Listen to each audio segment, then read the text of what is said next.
in the recent interview that we did with you in Against the Grain, the November issue, you used a phrase that I found very compelling. You said we needed to move, the market needed to move in a media agnostic way. And could you talk a little bit more about that? Sure. So there's really two factors, I think, in the way that we move forward. Mm-hmm. One is what the technology can do, and the other is what users want. Mm. So it's pretty clear, I think, in the long run what users want. You see it on Star Trek and Battlestar Galactica. It's the hologram that you can interact with, that has all the knowledge of the world instantly available, costing nothing. Mm-hmm. You can tell what the user wants.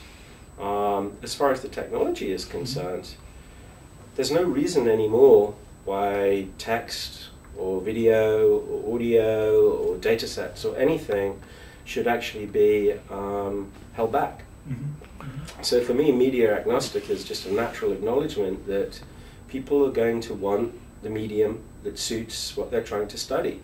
And you see it on blogs, and you see it on portals, you see it on newspapers. Mm-hmm. If they need video, they're going to put video in. And then actually, if there's only an audio file of Johnson swearing or whatever on a tape, then there'll be an audio file to illustrate it. So yeah, I think we need to stop referring to things in such a kind of old, I suppose, a kind of, well, it's kind of strange because I think about, cars and 100 years ago and how people wouldn't have been able to describe, a pickup truck or a bus. Those things actually came from the development of a vehicle. And prior to that, you had phaetons and carriages mm-hmm. and words that are completely lost to us today. We don't actually have any distinctions of what the kinds of categories of, mm-hmm. of horse-drawn vehicle were. Right. And so it is with books and journals and e-books. Sure, there are big differences between them, but the differences aren't defined by format. They're designed by how they're going to be used.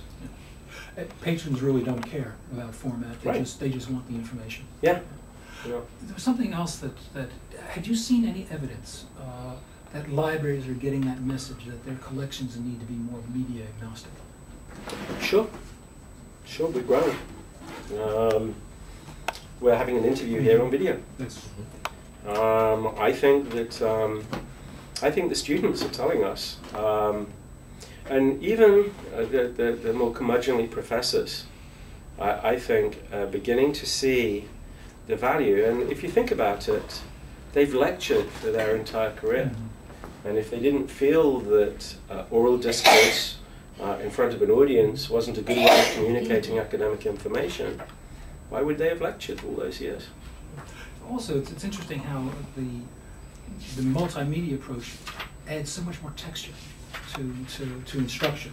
Yeah. Having used it myself, it strikes me that you're really kind of on the, I don't want to say, I guess, cutting edge in terms of taking advantage of this trend.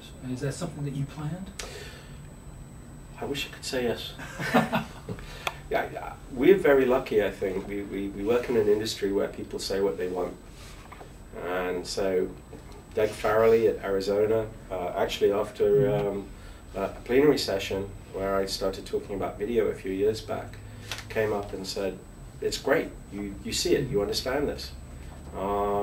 And for me, it's just actually been, admittedly, coming up with some ideas, but having customers, having librarians say, that idea, not that great an idea, that one. This idea, though, that looks really good.